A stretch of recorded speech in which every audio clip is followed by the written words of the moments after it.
नमस्कार. आपल्या सगळ्यांचे सोशल महाराष्ट्र न्यूज चॅनलमध्ये हार्दिक स्वागत. चला वळूया तर एका नवीन बातमीकडे. आजची बातमी. वंदे मातरम प्रतिष्ठान देवपूर आणि शिक्षण विभाग, जिल्हा परिषद धुळे यांच्या संयुक्त विद्यमानाने आयोजित छत्रपती शिवाजी महाराज यांच्या जयंतीनिमित्ताने सुप्रसिद्ध डॉक्टर वसंत हंकाळे यांचे प्रबोधनात्मक जाहीर व्याख्यानाचा कार्यक्रम अग्रवाल विश्राम भवन येथे आयोजित करण्यात आला होता. त्यावेळेस मोठ्या संख्येने विद्यार्थी व विद्यार्थिनी तसेच नागरिक मोठ्या संख्येने उपस्थित होते. कुंकू सुद्धा मी लिहिला नाही, संसार सुद्धा दुसरा मांडला नाही. वासनानं भरलेल्या नजरा रोज माझ्यावरती पडतात. प्रत्येकाला दादा मामा काका म्हणत तुला मी मोठं करते ना का. येतात माझं पैसं घेऊया तुला शेत. तेव्हा ते पोरगा आपल्या आईच्या डोळ्यातलं पाणी पुसत आपल्या आईला म्हणतं आय नवराच्या कपडा आणते. तेव्हा ते विचार करते नालायक हरामखोरानो, या बापाला तुम्ही मोबाईल नाही दिला, आत्महत्या करायला निघाला हरामखोरा. बापाने हे नाही दिलं, व्यसनाच्या विळख्यात हरामखोरानो. 12वीची पोरं, 11वीची 10वीची पोरं हरामखोरानो. सिगारेट प्यायला लागला नीच माणसानं तुम्ही. सारा बापाचा पैसा चोरतोस, सारा हराम करतो. कॉफी पेला कुठल्या त्या नीच कॅफेमध्ये बसतोस हरामखोर. किती फुटले तुझ्या आईला ते म्हणते गप पोरगी कॉलेजला सध्या ग पोरगा आता 10वीला जाय गप की. माझ्या मनाने मी तुला तळ हाताच्या फोडासारखं जपलं आणि आता परक्यासारखं आम्ही इथं उभं राहायचं आणि आमच्या समोरून निघून चाललीस की ग पोरी, आमच्या समोरून निघून चाललीस की ग. आता घरी कसं जाऊ पोरी, घरच्या भिंती मला आता खायला उठतील की ग. मम्मी मम्मी करत माझ्या मागे लागणार माझं लेकरू माझं पाखरू आता मला त्या घरात दिसायचं नाही की घर.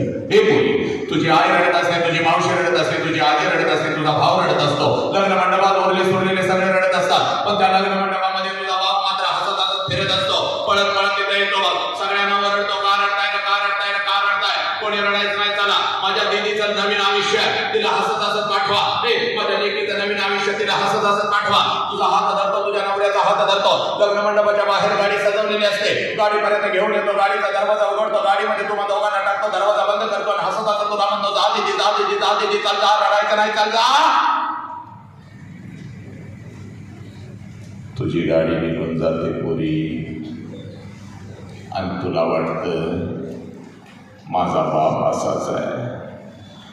लहानपणापासून मला माझ्या बापानं बंधनामध्ये ठेवलं आणि आज तर माझ्या बापानं कमालच केली. सगळा मंडप रडला, माझा बाप नाही रडला. पोरी चूक. सगळ्यात जास्त तर तुझा बाप रडला पोरी. फक्त बातमी आवडल्यास चॅनलला लाईक व सबस्क्राईब करा व दररोज अशा नवीन सगळ्यात जास्त तर तुझा बाप रडला, फक्त तो तुला दिसला नाही. कधी रडला तेवढं सांगतो मी तर थांबतो बघ. जशी तुझी गाडी लग्न मंडपातून निघून जाते, त्या लग्न मंडपामध्ये तुझा बाप परत येतो. लग्न मंडपवाल्याला अगोदर बोलवतो, इकडे ये बाबा, तुझं किती पैसे आजच घे, उद्या माझ्याकडे असतील नसतील. हे जेवणवाल्या जेवण काय छान बनवलं होतंस, तुझं किती रे पैसे. हे बाबा लाडू घेऊन पोरं पडली, जिलेबी घेऊन पळत होती, बोटं चाटत लोक जेवली, हे तुझं पैसे. बसतोवाल्या तुझी कपडे अंगावर चढून माझं लेकरू काय छान दिसत होतं, गेलं रे बाबा सोडून मला गेलं. हे वाजंत्रीवाल्या हे ठरल्याप्रमाणे तुझं पैसे 2000 तुला जाता देतोय बाबा. लय भारी वाजवतात माझे लेक जाताना. हे पोरी संध्याकाळी 7 वाजेपर्यंत त्या लग्न मंडपात तुझा बाप तुझ्यासाठी भिकारी होतो पोरी, भिकारी होतो. जेवढं कमावलेलं असतं तेवढं सगळं तुझ्यावर उधळतो.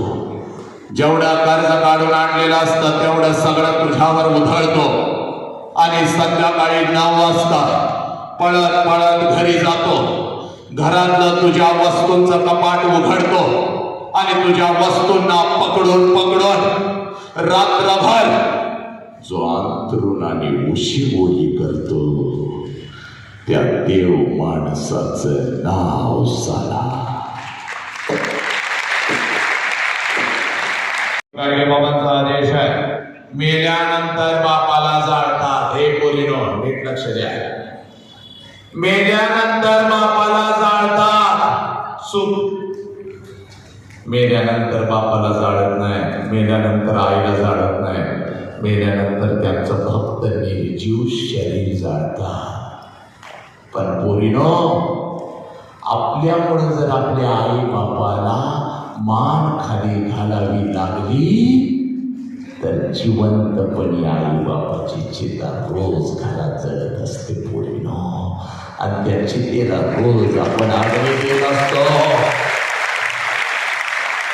मांजर घरातलं निघून गेलं तर 2 दिवस रडतीस की पोरी, आमचं मांजर कुठं गेलं, हे नाही का, या बापाच्या पाठीशी का उभं राहायचं आई जरा नीट. तुला तर तुझ्या बापानं 20 वर्ष तळहाताच्या फोडासारखं जपलंय की ते, 20 वर्ष. आणि ज्या दिवशी तुझं लग्न ठरतं ना ग पोरी, सगळ्या घरात आनंदी आनंद असतो. चांगला जावई मिळाला, चांगलं पाहुणापाई मिळालं, चांगलं खानदान मिळालं, आनंदाला उधाण आलेलं असतं. पण रात्रीच्या अंधारात तुझा बाप एकटा हंबरडा फोडून रडत असतो, कारण बापाला कडून चुकतं. 20 वर्ष तळहाताच्या फोडासारखं जपलेलं माझं पाखरू काही दिवसात भर्र करून ओढून निघून जाणार.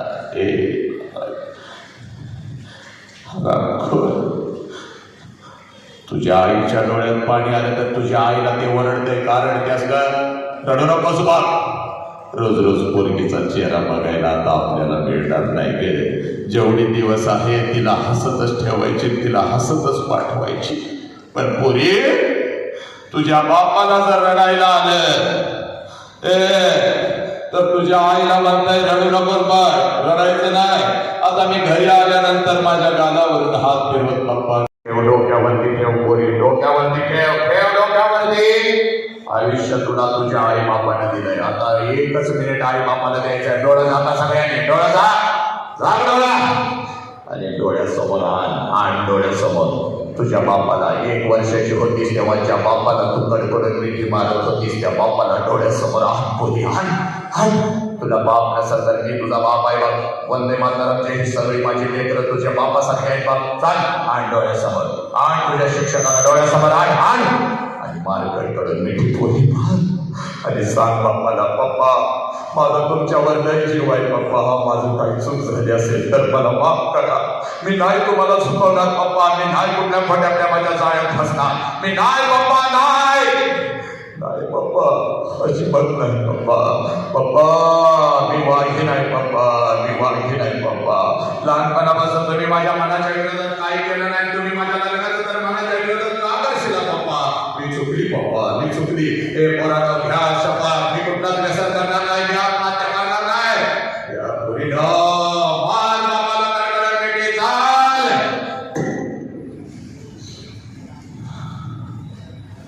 हात खाली घ्यायची सवय. बसा सगळे, कोणी उठायचं नाही 1 मिनिटासाठी. सावमंगल.